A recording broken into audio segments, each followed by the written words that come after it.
You're listening to Independent TV 7.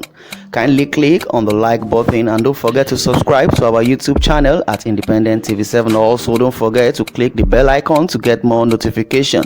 Thanks for watching. Kanu starving in DSS custody despite court order, says lawyer. Ejiofor, counsel to Nnamdi KANU, leader of the indigenous people of Biafra, IPOB, has alleged that the Department of State Service DSS has refused to grant his client comfort in its facility. On December 2nd, a federal high court in Abuja ordered the DSS to allow KANU to have the maximum possible comfort in custody.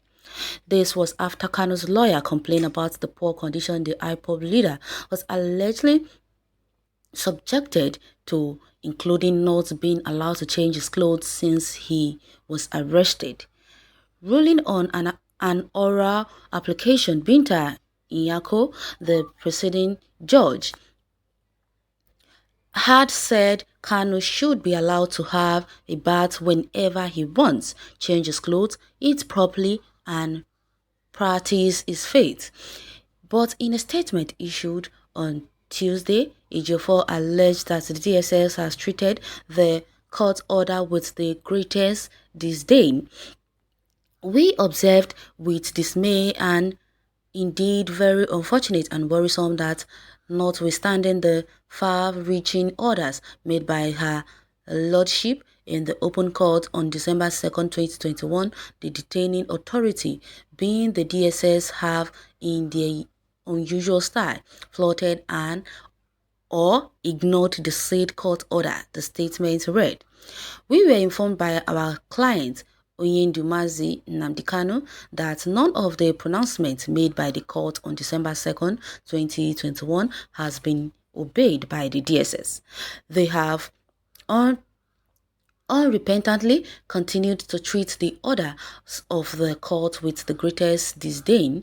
Our client, Nnamdi KANU, further informed us that he had not eaten anything since yesterday, Sunday. Apparently, he is being punished because we dared to complain to the court about the condition under which he is being held in custody.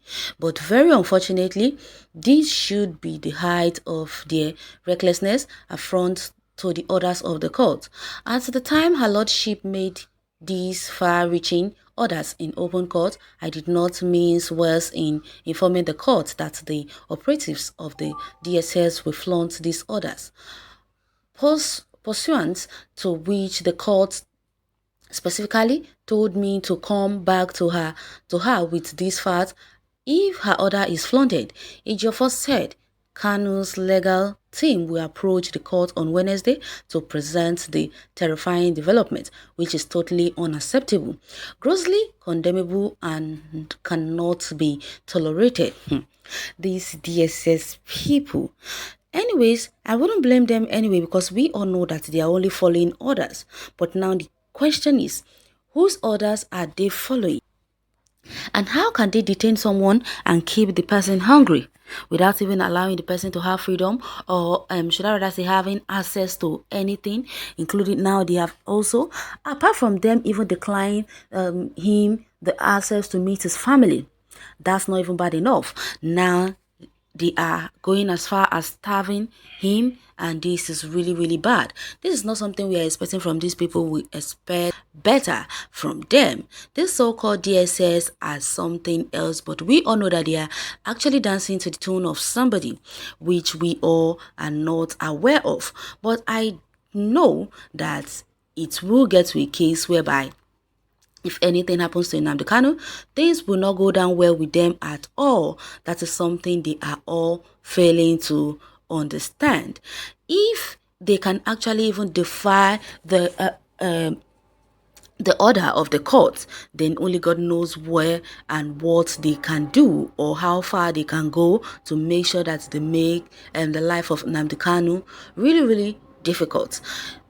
The routine visit to our client, Onyendu, was conducted on December 6, 2021, and is unusual practice. He extended his compliments to his millions of supporters. He remains profoundly grateful for the overwhelming support and show of solidarity thus far. However, we observe with dismay and indeed very unfortunate and worrisome that notwithstanding the far-reaching orders made by Her Lordship, the DSS are still doing whatever it is that pleases them. They flaunted as usual and do not really even care about who to obey and who not to obey. It seems as if in Nigeria, those who obey laws are only the poor. And that is how these people are all making the whole case to look.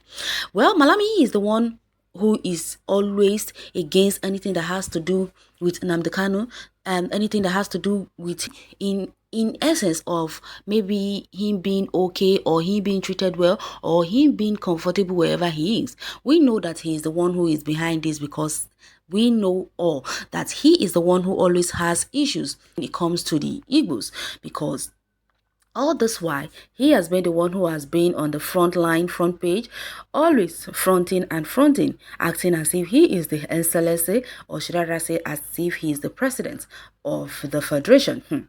Well, we all should know that if anything happens to Nnamdi KANU in the DSS department, it seems like they seriously do not understand what will actually happen to Nigeria of a whole, because it seems like they are actually trying so hard to provoke the Igbos and make do the unthinkable, because with them doing all these things, maltreating Nnamdi KANU in DSS department is something I know very well that is going to cause mayhem and chaos in every part of the country. Should I rather say in every part of Nigeria, because so many Igbos are already so furious and angry with the law of this country, and now with all these complaints coming out on a daily basis about the DSS maltreating Nnamdi KANU is something that we do not accept, or something that we do not get. If they can actually treat Boko Haram so-called repentant as royalty, give them whatever pleases them, clothe them, feed them, and even reintegrate them into the society, then what are we talking about? What has an innocent, or should I rather say an harmless agitator, got to do with these people that they are treating him like a common criminal?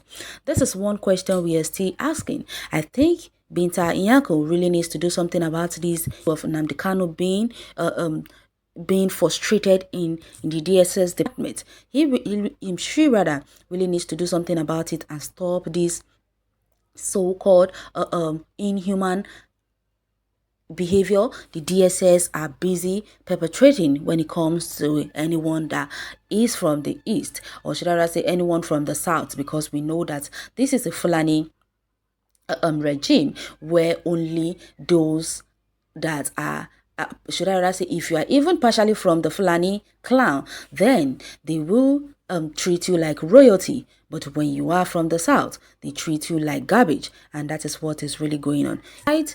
They have no rights, or they have no reason to take away his rights from him, because giving him food and taking good care of him in their custody, it should be their own and problem and not the problem of the world. Since they took Nnamdi KANU into custody, they should be the one to take care of him and his welfare. So I don't just understand why they are making everything so difficult.